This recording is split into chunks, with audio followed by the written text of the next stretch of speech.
Everyone? What's up? Adventurous. I'm at it again. MajorKill content because I fucking love this cheeky bastard. Yes. This is his video about the Death Korps of Krieg. And I think after this, we're going to go check out the animations associated with that too, but it'll be a separate video. Yeah. I'll do it right after. And hey, before we get into this, be at the watch party this weekend. Emperor speech to text device. Be there, or we'll come for you in the night. Yeah. With our dicks out. G'day, guys and gal. Staunch, brave, twisted, and potentially suicidal. These admirable traits belong to none other than the legendary Death Korps of Krieg. Between picking flowers, making happy gas mask noises, and bludgeoning skulls, these brainwashed test tube babies are some of the best. After all, when morale is no longer an issue, the battle is won. Now, I wanted to make this video a while back for obvious reasons. The Death Korps of Krieg are cool as, and they get lots of views and subscribers, something I kind of need right now to keep my raging fire that is my ego alit. However, I whoever I want, made a Death Korps video that was mind-blowing in quality and featured the largest collaboration of Warhammer YouTubers ever seen. Tough act to follow. However, as the saying goes, just because the cow is already milked doesn't mean MajorKill can't milk it again, regardless of how much it hurts the cow. Before we get started, the first episode of the Homebrew live this Friday at 11 a.m. Australia time. Why is this milk red? Standard time or 3 p.m. London time. Blood. It's basically a fully. Wait. Is that a motherfucking clown Astartes? Yes. Yes. His hammer, Caitlin. The shop line hammer.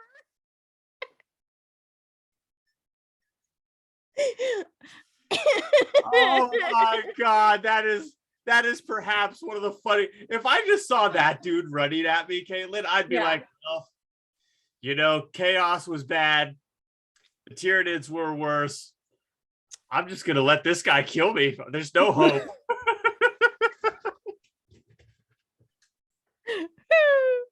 Pledge animation I've been working on with a team of people for the last few months. That is inspired by Alpha Buzz's If the Emperor Had a Text-to-Speech Device series. However, my series is very different from that in a number of ways. It follows the adventure of a group of space marines from various different homebrew chapters, as well as an ultramarine, obviously, who are torn away from their chapters and forced to work together in a squadron of misfits as they attempt to kill the demon Primarch Fulgrim. I plan for this to be a massive thing for the channel, and it's already got interest from a company who are considering financing the creation of the rest of the series, depending on the success of the first episode. So if you're keen to see the result of the most effort I've ever put into a single thing, as well as support me, then come down to the premiere. I'll be going live straight after the premiere to talk about the show, its direction, answer any questions, and talk about the team. Also, half of all donations during that after stream will go towards one of the animators who helped me with the video as a big thank you, so get keen for that. Today we're going to go over who the Death Korps of Krieg are and how they ended up as the extremely grim and staunch guardsmen that they are today. Yeah. We'll also go over some of their larger engagements, their war habits, as well as some fun facts about them. Let's get into it. The galaxy is a big place, and whilst everyone seems to praise the Space Marines as the single greatest power in the Imperium, the reality is there are too few and far between to cover the entire war zone. Hence, over 90% of battles and wars are fought by guardsmen. Different guardsmen regiments come from different planets, hence they have insane levels of diversity. This ranges from guardsmen who shit the bed every time they dream about the horrors they will face, all the way to little Chuck Norris Rambos who can solo entire armies without. Death Korps of Krieg tend to end up on the upper end of that scale, as they have a complete and total lack of regard for their own safety or lives, to a point where the commissars assigned to them do not try to prevent them from retreating, but instead from randomly charging the enemy gun lines with nothing but a shovel. The people of Krieg will not always like what happened to the planet which brought them to this level of matricism. See, Krieg wasn't always a radioactive death world. Once, it was a verdant, highly populated imperial hive world, a key trading point and very wealthy. So wealthy was Krieg and so paranoid its rulers that they spent vast amounts of money on planetary defenses and private armies that were loyal to Krieg and not the Imperium that controlled it. Now, when you combine paranoia, wealth, and a massive ego, you get uppity little cunts. Hence, the Lords of Krieg were like, what if we rebel You heard that static, right? That wasn't just my earphones? Yes. Nice. against the Imperium? They probably won't have the resources readily available to retake it from us. Which, despite sounding like a really bad idea, actually wasn't on paper. Krieg was so reinforced from outside invasion that the effort to retake it would just not have been worth it. Hence, unsurprisingly, Krieg, which is also the German word for war, staged a coup. The Krieg traders ambushed the loyalists at hundreds of positions, taking over all the hive cities and key locations bar one. The loyalists were so overwhelmed that there was little they could do to stop this well-funded succession. But the loyalists of Krieg are based on Germans, and the Germans are great at war. But MajorKill, Germany lost both world wars. I'm going to see where he's going with this. Silence your mouth, Timmy, before I fuck you with a shovel. Just because...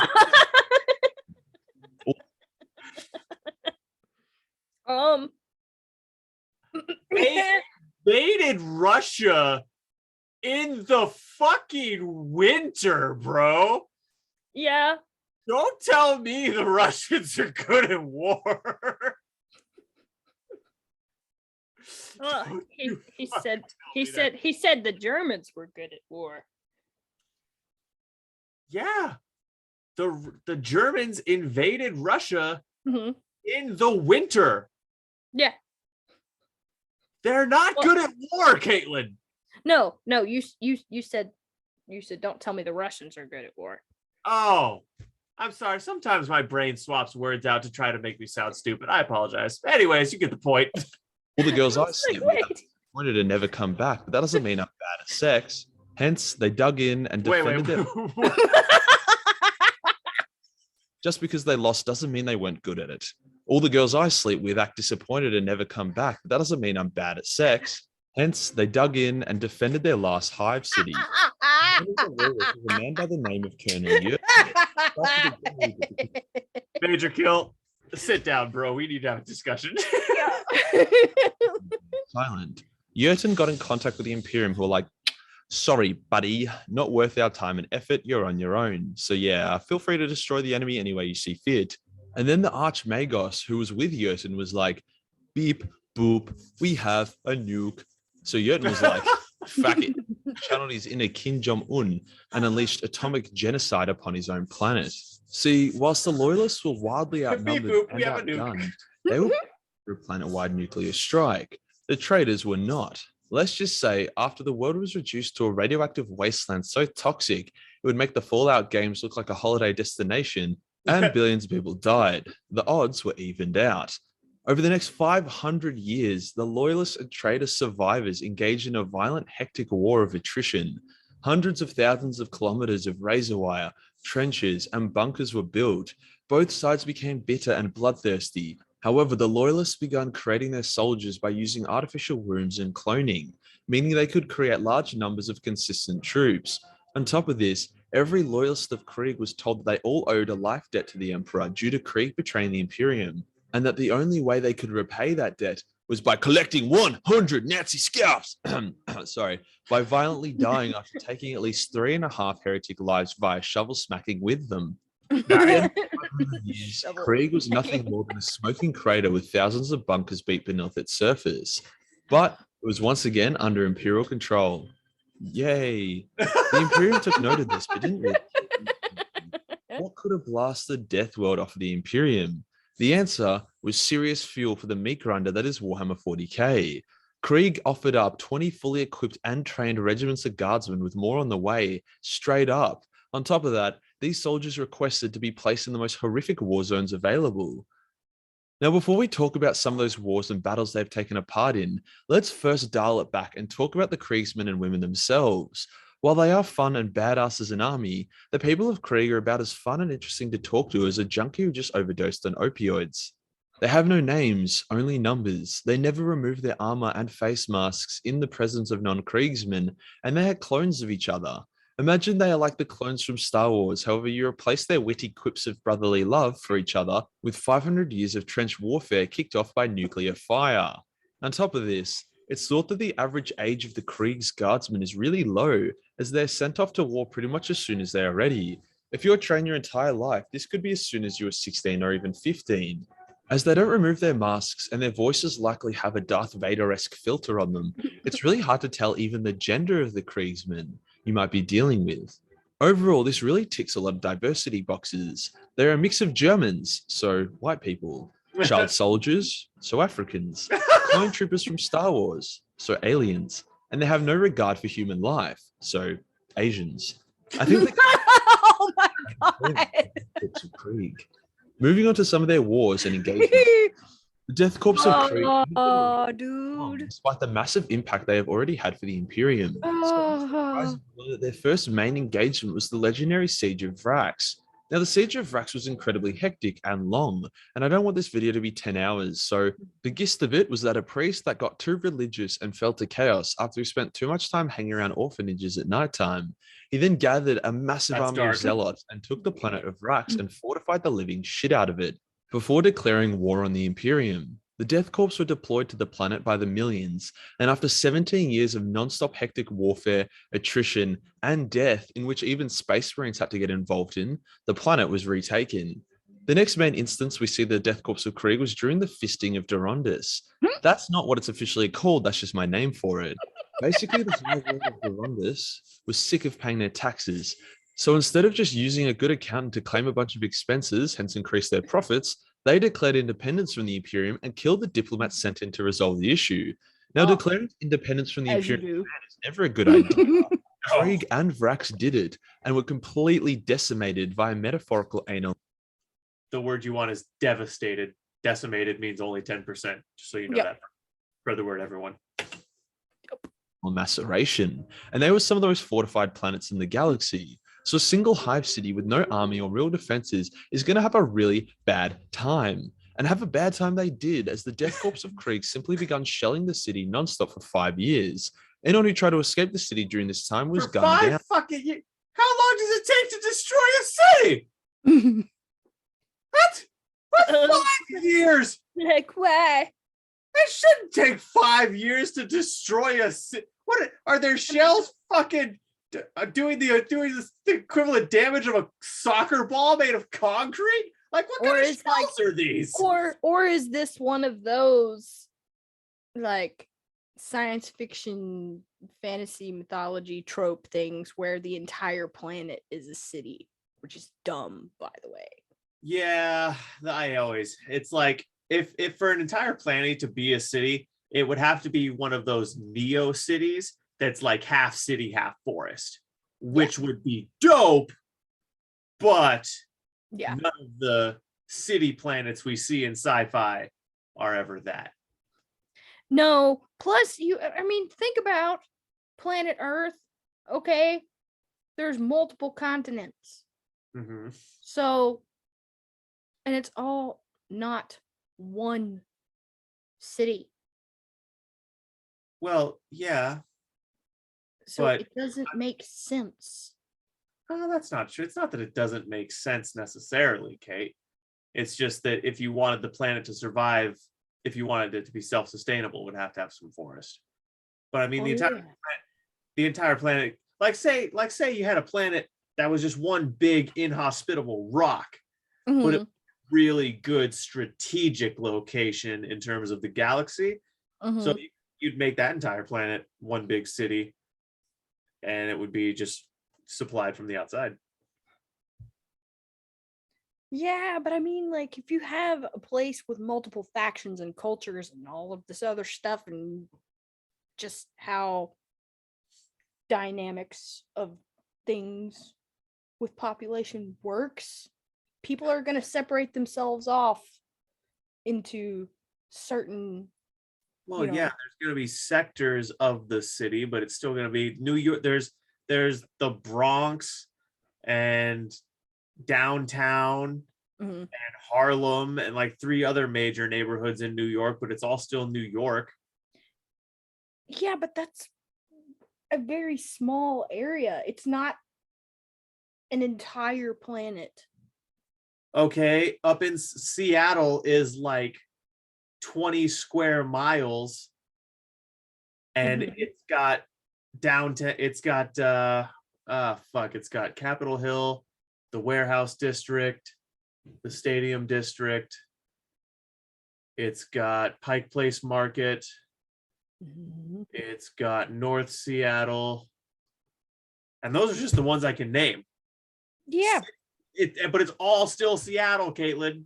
Well, sorry, you're just wrong. Well, I mean, I don't think you're seeing what I'm saying. Like, you have a whole bunch of people. I mean, like millions of people. Billions. Yeah. If we're talking about cities, if we're talking about a planet city. Right. So you're going to have billions of people, kind of like planet Earth has like, like 7.5 billion people? About 8. Yeah. So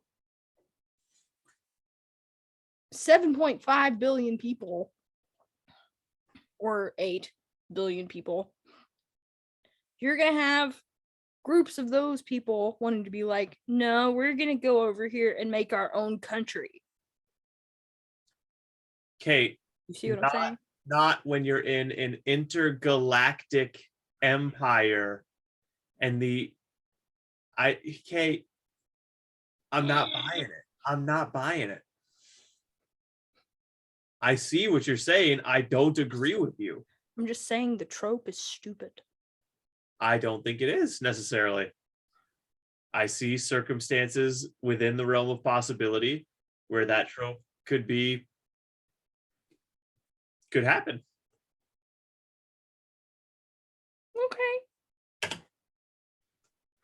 Okay. After 5 years, the city declared its unconditional surrender. In response to this, the Kriegsmen continued to shell the city for another 5 years. The last 2 years of that, there wasn't a single bit of life detectable in the city, but they continued anyway. You might be like, wow, what a waste of shells. And to that, I say you're missing the bigger picture. The siege, or rape of Durundus, because it wasn't really a siege, paints a very clear picture of what would happen if you rebel against the Imperium. Sure, they could have just shelled for 5 years, accepted the surrender, and then executed a bunch of people. But that sends a message that you can spit on the Imperium and live to tell the tale. No, it needed to be clear that if you deny the Imperium, not only will you die, but your family, your legacy, and your home would also die. And then when you are dead, your corpse would die until only your ashes and dust would be blown to smithereens. And then your soul would be bombed into oblivion. The Kriegsman would then be put up against the Necrons, and this war would really... Oh my God. Reduced to ash. Another year of nuking should do it. Show off their weakness. Emerge when you reject your own humanity. The world of Hieronymus Thera, nailed that pronunciation, I'm getting good at this, was a Necron tomb world that began to awaken. In response to this, the Death Korps of Krieg arrived and began fighting them in a war of attrition. Now, Kriegsmen are good at attrition, but the Necrons don't need food or sleep and can self-repair. That is like attrition god mode. Despite this, the Death Korps were actually able to hold them back and even figure out where the Necron command center was. All they had to do was drop off an atomic weapon there, and then bang, the Necrons would go away.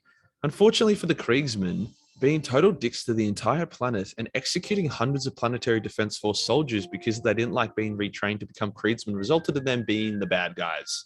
To a point where, on the way to blow up the Necron command nexus, the Kriegsmen were ambushed and fought off by the local human populace who had embraced the Necrons as their gods and saviors from the invading armies of Krieg. Fair enough. Hence, the soldiers of Krieg were like, fuck this, and left, allowing the Necrons to take the planet and likely sodomize the human population there. However, this war would not be a waste, as the knowledge they gained fighting the Necrons would prove invaluable in the Offrian War. The Necrons attacked Aramar Prime. The Death Korps arrived, and when the main Necron invasion struck, the only force that was not able to repel the Necron assault, but then was able to lead a counterattack which crippled the Necron army, was the Death Korps. Nice. The Death Korps of Krieg would go on to fight Tyranids, Tau, Kroot, more Tyranids, and Orcs. They would even take a part in the Third War for Armageddon and drive back and win the day many times. The thing is about the Kriegsmen is they aren't actually brave. Being brave is confronting and overcoming your fears through action. Kriegsmen have no fear. If they're told to charge a Titan armed with nothing but a shovel, they will do it, not out of a sense of bravery, because that is what they've been commanded to do. They are literally cold machines who have been programmed to destroy the enemies of the Imperium, and destroy them they do. They regard human life in the same way they regard ammunition and vehicles, as a resource that needs to be expended. They even ride horses and lead cavalry charges in the 41st millennium. Like, bruh, hell yeah. There's a reason Corps, and there's also a reason why we are putting them into the Warhammer 40k squad mod that me and a big team of modders are working on creating. They're incredibly badass, and if you still aren't convinced, then listen. In a galaxy with demons the size of buildings, with weapons that can destroy entire star systems, with titans that tower over battlefields, and men that can level entire cities with just their mind, a Death Korps guardsman need only a shovel to bring the Emperor's justice upon his enemies. And that does us for today, guys. The lore of the Death Korps of Krieg, and why you should pick up a shovel and gas mask and bludgeon your enemies to death. As I am not responsible for said bludgeon. If you enjoyed the video. Oh my god. I do have to say that back in my days where I was playing 7 Days to Die, yeah, I played that game with two people. My ex at the time, my ex who I was dating at the time, and my friend Eric. And it was always my responsibility, because I made it my responsibility to go dig for resources. So what did I always have on me? My trusty shovel. And dig I did, right through those zombie hordes. I would be fucking playing that game, and in that game, the zombies attack at night. Yeah. And so I would come up from my fucking tunnels that are like 3 miles deep into the ground of that game, and I'd be like, Eric, why did you? Eric's literally sitting right here. I was like, Eric, why did you tell me it was night? I was focusing on my screen. He was like, dude, I was busy in the fucking building. I didn't know that it was night. So I come up from my mine shaft, make a beeline for the base. All I have is this shovel, oh my god, branch, and a hunk of rock at the end, and I'm just digging zombies out of my way. Oh, so it wasn't like an actual shovel. No, I was a fucking Stone Age shovel. We didn't have the good ones yet, so I got this shovel, and I'm just like, die, zombies! Oh my god! And out of that beautiful gameplay experience came the expression which I will never stop using till the day I die. I'll dig you gut. Oh my god. Oh, and that makes me think of this really cool Mythbusters episode where they were testing what weapons were actually most effective in a zombie apocalypse. And battle axes and shovels were two of the things that came out on top.